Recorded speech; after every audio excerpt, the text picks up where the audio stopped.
Demain, le quart d'heure lyonnais, toute l'actualité chaque matin, Gérald de Bouchon. Bonjour à tous et bonjour à toutes. Bienvenue dans ce quart d'heure lyonnais spécial été. Nous parlerons notamment dans cette édition un gros dossier sur l'urbanisme et sur la ville de Lyon qui a mis en place une nouvelle charte urbaine et architecturale pour une ville soutenable. Nous rencontrerons également dans cette édition Michel Lusseau, le directeur de l'école urbaine de Lyon. Mais d'abord, le reste de l'actualité. 150 Afghans vont être accueillis à Lyon et Villeurbanne. 150 places d'hébergement ont été mobilisées en urgence. Au total, 270 places dans la région. 3 associations financées par l'État seront mobilisées pour accueillir les Afghans, Forum Réfugiés, Entraide Pierre Valdo et C'est clair. Notez que si les personnes accueillies ne sont pas vaccinées contre le Covid, des tests de dépistage sont effectués. Elles doivent respecter également une quarantaine de 10 jours et une vaccination leur est aussi proposée. La pression continue d'augmenter sur les hôpitaux français. Plus de 11 000 personnes hospitalisées pour Covid en France, dont 2 200 en soins critiques. En 24 heures, 153 patients sont morts des suites de cette maladie. Le pic de contamination semble passer dans le Rhône, mais le nombre de patients graves a toutefois augmenté la semaine dernière dans le département, avec 58 nouvelles admissions en réanimation contre 44 la semaine précédente. Au total, 345 patients Covid+ sont hospitalisés dans notre département. 3 très jeunes hommes, tout juste majeurs, jugés en comparution immédiate pour une affaire de vol avec violence à caractère homophobe commis à Givors vendredi dernier. Des échanges menés sur un site de rencontre avaient débouché sur un rendez-vous fixé à Givors au niveau de l'A47. Le rendez-vous s'est transformé en cauchemar pour le plaignant qui a pris des coups. 2 autres individus sont arrivés. La victime a entendu « C'est un PD, il faut le fracasser ». Pour mettre fin aux violences, la victime a remis à ses agresseurs les clés de sa voiture. L'un d'eux est interpellé dans la soirée à Vienne. Les 3 jeunes gens ont nié le caractère homophobe. Le parquet a requis 10 à 15 mois de prison ferme. Le tribunal a finalement condamné le meneur à 1 an de prison ferme et les 2 autres à 7 et 10 mois de prison ferme. Lyon demain, la radio lyonnaise à écouter partout dans le monde. Sur la période de mai à août, il y a eu 42 interventions des pompiers du Grand Lyon en 2019 pour des noyades. 63 cette année. La hausse est donc importante, plus 50% entre l'été 2019 et l'été 2021. 4 personnes sont décédées, 3 ont été transportées à l'hôpital en urgence absolue et 17 en urgence relative. Les pompiers appellent donc à la vigilance. Il y a des zones qui sont interdites à la baignade. Il faut respecter ces interdictions. C'est le cas à la Fessine, où tous les ans des baigneurs décèdent dans ce secteur. À Miribel, il y a bien des maîtres nageurs, mais cela ne dédouane pas les familles d'une surveillance accrue, commentent les pompiers du Rhône. L'abaissement de la vitesse maximale de 70 à 50 km/h sur l'ancien boulevard Laurent Bonnevet, considéré comme accidentogène, c'est l'ancien boulevard de Ceinture situé entre la Fessine et le campus de la Doua. L'annonce de cette réduction de vitesse a été faite hier par Fabien Bagnon, le vice-président de la métropole délégué à la voirie et aux mobilités actives. Cette mesure a été réclamée par la municipalité de Villeurbanne. Encore lundi, un piéton a été renversé alors qu'il traversait l'ancien périphérique. La victime a été grièvement blessée et transportée à l'hôpital. Lyon demain, média agitateur d'idées. Le centre historique de Lyon est inscrit sur la liste du patrimoine mondial de l'humanité par l'UNESCO depuis 1998. Pour autant, la ville n'est pas condamnée à rester figée.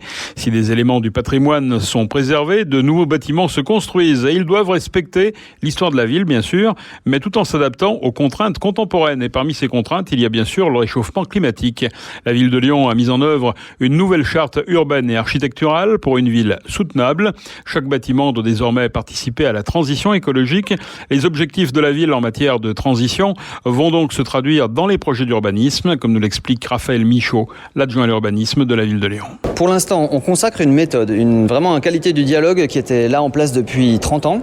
Et on va ajouter à cette méthode des éléments fondamentaux sur la qualité d'usage et sur la qualité environnementale. Donc on va vraiment travailler sur un escalier qui donne envie de prendre l'escalier, sur des balcons très généreux, sur des espaces où on puisse être heureux d'habiter, où on se sente suffisamment confortable pour pouvoir supporter quels que soient les dérèglements climatiques qui nous viendront. Tout l'enjeu, c'est la densité végétale associée à une densité de la construction. Pour l'instant, la ville de Lyon est déjà très constituée et ce qu'on observe, c'est que les nouvelles constructions vont être l'occasion de débitumer, de débétoniser et de retrouver de la pleine terre. Et cette pleine terre va permettre juste à côté d'aller construire dense et d'avoir une qualité pour les usagers de ces bâtiments. Cette charte, elle s'impose à qui? Et est-ce qu'on ne va pas ralentir le processus de délivrance, par exemple, des des permis de construire. Cette charte prend des engagements sur la durée. On a pris un engagement que la durée moyenne de l'ensemble des demandes qui pourraient être formulées sera de 12 mois. 12 mois entre le moment où le porteur de projet vient voir la collectivité et le moment où la collectivité délivre son autorisation. Donc ce cadencement-là, si on prend en compte l'ensemble des éléments d'instruction et l'ensemble des éléments préalables, ça va permettre de donner du rythme et éviter les flottements qu'on avait jusqu'à présent et le côté parfois discrétionnaire qu'on pouvait observer sur les permis. Parmi les signataires de la charte, les bailleurs sociaux. Le logement social va devoir lui aussi se soumettre aux nouvelles contraintes. Anne Warsmann est la présidente de l'association des bailleurs constructeurs du Rhône et de la métropole, ABC HLM. Sans que ce soit exhaustif, ça peut être la nature des matériaux, la conception en elle-même des logements. Ça va être également dans la partie études préalables, sans doute beaucoup mieux la prise en compte du confort d'été qu'on faisait jusqu'à maintenant, puisqu'on était beaucoup plus sur des sujets de réduire les charges de chauffage, etc. Maintenant, on va beaucoup travailler sur le confort d'été. Donc, ça amènera à mieux regarder l'orientation des logements, leur isolation pour le confort d'été, par exemple. Cette charte existe depuis 2006, mais le document revisité mise sur une méthode de travail partenariale pour viser la sobriété carbone. La charte n'a toutefois pas de valeur contraignante. Certains acteurs de la construction, et pas des moindres, comme la puissante fédération BTP Rhône, ont d'ailleurs carrément refusé de signer la charte, estimant qu'il s'agissait de contraintes supplémentaires qui pourraient devenir un frein à la construction. Une augmentation du coût de construction est prévisible, reconnaît Christiane Agara, présidente du CAUE Rhône Métropole, le Conseil d'architecture, d'urbanisme et d'environnement. Il va falloir qu'on arrive à trouver l'équilibre entre une construction qui soit respectueuse des normes environnementales et un équilibre économique, parce que le coût des matériaux nous fait beaucoup réfléchir et nous inquiète. L'équilibre, c'est peut-être aussi entre, si on prend un immeuble d'habitation, entre le nombre de logements que l'on veut construire et puis la qualité des matériaux que l'on va utiliser, parce que ces nouvelles méthodologies de construction vont engendrer non seulement des matériaux nouveaux, mais des méthodes de construction différentes qui obligent à des formations du personnel qui utilise et qui construisent, qui bâtissent. Les bâtisseurs vont devoir réapprendre à bâtir. Donc il va y avoir, je pense, un temps de latence pour que l'adaptation se fasse entre les bâtisseurs et puis ce que préconise la charte. L'aménagement de la ville est l'affaire de tous, architectes, promoteurs, bailleurs, aménageurs, propriétaires, acteurs de l'immobilier et du bâtiment, habitantes et habitants. La ville de Lyon s'attache aussi désormais les services d'un environnementaliste conseil chargé de veiller à la qualité d'usage de chaque projet. Lyon est en quelque sorte un laboratoire pour la fabrique de la ville. Un programme de recherche et de formation doctorale a été mis en place par l'Université de Lyon jusqu'en 2025. Financé par l'État, il permet de travailler sur le lien entre urbanisation et changement global. Michel Lusseau est le directeur de l'école urbaine de Lyon. Nous l'avons rencontré. Le changement climatique, par exemple, dont nous sommes très familiers, est directement lié au développement de l'urbanisation planétaire et aux impacts des activités urbaines, qu'on songe au transport, à l'industrie, etc., sur le système climatique de la planète Terre. Donc les liens sont évidents, mais il faut encore les documenter scientifiquement et c'est ce que nous essayons de faire. Et vous prenez une nouvelle relation, un travail plus coopératif justement pour faire évoluer la ville. On a trop travaillé l'un à côté de l'autre et pas avec l'autre. Oui, à partir de nos travaux de recherche, nous essayons évidemment d'avoir une implication sociale, c'est le rôle des chercheurs aussi, et de dire il faudrait peut-être inventer de nouvelles manières de fabriquer la ville et d'organiser la ville. Et pour cela, nous mettons en avant notamment la nécessité de changer les pratiques, de changer ses habitudes, mais aussi la nécessité de coopérer, c'est-à-dire de passer peut-être d'un système de compétition, un peu de lutte de chacun contre chacun, un système beaucoup plus coopératif parce que l'ampleur des sujets qu'on a abordés exige cette coopération. Et c'est pour ça que cette charte me paraissait aller dans le bon sens. Alors justement, cette charte urbaine, en quoi elle va faire avancer les choses? Bien, d'abord parce que c'est justement une démarche coopérative qui réunit des acteurs politiques, des acteurs privés, des acteurs publics pour se poser la question de la qualité urbaine. Comment produire de la qualité urbaine, comment faire en sorte que de nouveau les habitants aient plaisir à résider en ville et qu'il y ait un désir de ville, comme dirait l'autre. Et ça, c'est un premier point. Puis la deuxième chose, c'est que c'est une charte qui essaye de comprendre justement comment la construction est un élément clé de la transition environnementale et de la transition écologique. Donc je pense que c'est une charte qui est un premier pas vers la définition de ces nouvelles manières de faire. Mais cette fabrique de la ville, elle a aussi une limite, c'est le défi économique aussi.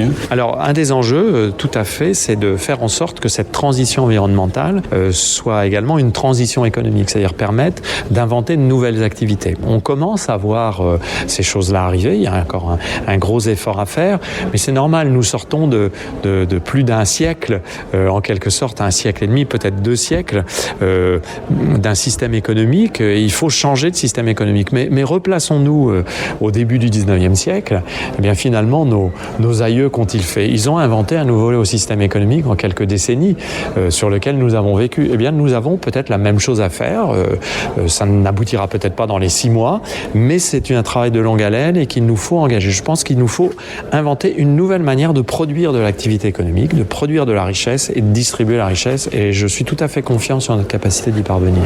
Vous êtes en train de nous dire que les urbanistes ont un rôle important à jouer également dans la crise sociale qu'on traverse? Bien sûr, vous savez, la construction urbaine, quel que soit le type de construction et quel que soit le type d'espace, les villes-centres comme les périphéries, la construction urbaine, c'est un moteur de l'économie urbaine. C'est un moteur de la production de valeur. Quand vous voulez faire une politique sociale, vous avez besoin d'avoir une richesse accumulée que vous pouvez redistribuer. Donc, on voit très bien qu'il faut placer la construction au cœur de nos réflexions. Et j'ai l'impression qu'il y a une aspiration de tous les acteurs pour ça aujourd'hui. J'ai entendu les représentants des promoteurs, les représentants des constructeurs, les architectes, les paysagistes. Il y a une prise de conscience de la nécessité de faire évoluer les références et les pratiques. Et cette charte accompagne cette prise de conscience. Cette innovation, ça peut se traduire comment concrètement? Un exemple qui vous passe par la tête là? Ça peut se traduire par exemple par une réflexion sur le type de matériaux qu'on utilise pour construire. Sommes-nous capables d'utiliser des matériaux biosourcés avec un meilleur impact environnemental? Sommes-nous capables d'utiliser des matériaux facilement recyclables? Sommes-nous capables de bien traiter par exemple les déchets de la construction? Quand on détruit, comme on détruit en ce moment dans le quartier Pardieu, et c'est très bien de le faire, que faisons-nous des gravats? Sommes-nous capables de gérer ça? Sommes-nous capables aussi de trouver une autre relation entre les espaces artificialisés et les espaces de pleine terre? Pouvons-nous réintroduire de la diversité écosystémique dans nos villes? Sommes-nous capables donc de lutter contre les effets de chaleur que nous connaissons? Pouvons-nous construire des logements plus grands, mais pas plus chers, des logements plus confortables? Pouvons-nous réinsérer de l'activité économique dans les immeubles résidentiels ou réinsérer des résidences dans des immeubles économiques? Vous voyez, il y a énormément de sujets qui sont très concrets. C'est pas du tout des sujets abstraits, c'est des sujets, j'allais dire, extrêmement concrets. Et chacun de ces sujets doit nourrir une réflexion et une coopération pour arriver à construire mieux, pour améliorer la qualité urbaine. Et pour conclure, on entend souvent les politiques dire, par exemple, il faut débitumer dans les villes, les cours d'école, les choses comme ça. C'est un peu de la poudre aux yeux, ça, ou est-ce que ça participe quand même? Non, ça participe. Je crois qu'on a par confort et par facilité, on a beaucoup bitumé, on a beaucoup asphalté, en utilisant d'ailleurs des asphaltes noirs souvent qui sont très dommageables en période de chaleur. Je pense qu'on peut très aisément retrouver le sol, pas partout, pas tout le temps, il y a des moments où ça n'a aucun sens, mais dans les cours d'école, il y a des expérimentations qui ont été menées qui montrent que débitumer les cours d'école, ça permet de faire baisser de près d'1 degré la température moyenne, et 1 degré en période de canicule, c'est considérable. C'est ce qui permet de ne pas trop souffrir. Le degré de plus, vous savez, c'est le degré qui vous fait souffrir. Je rappelle qu'au-delà de 37 degrés, on entre dans ce qu'on appelle les chaleurs létales, c'est-à-dire l'être humain peut être très gravement compromis dans sa viabilité par ces chaleurs-là. Mais parfois, évidemment, il est hors de question de désasphalter, ça n'aurait aucun sens. Donc je crois que là aussi, c'est une question de coopération pour définir au cas par cas ce qui est possible et ce qui est nécessaire. Ça nécessite une capacité de travail collectif et de faire les bons diagnostics et de trouver les bonnes solutions.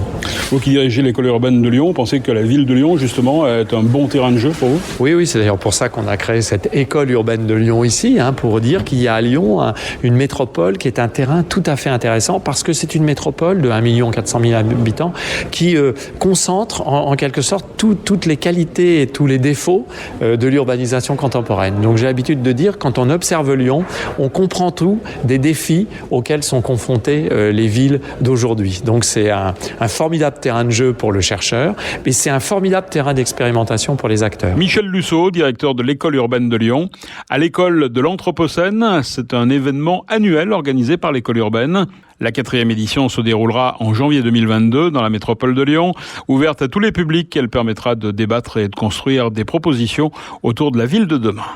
Une famille de 10 lémuriens et 2 tamarins ont été volés au zoo d'Uppy, c'est dans la Drôme. Selon la direction, les singes ont probablement été dérobés dans le cadre d'un trafic d'animaux sauvages. Le zoo a décidé de porter plainte. Et puis un mot de sport, à l'AS Saint-Étienne, le bien nommé Étienne Green prolonge d'1 an. Le gardien de but des Verts signe jusqu'en 2025. C'est la fin de ce quart d'heure lyonnais. Merci de l'avoir suivi. On se retrouve demain, même heure, même antenne. En attendant, restez prudents.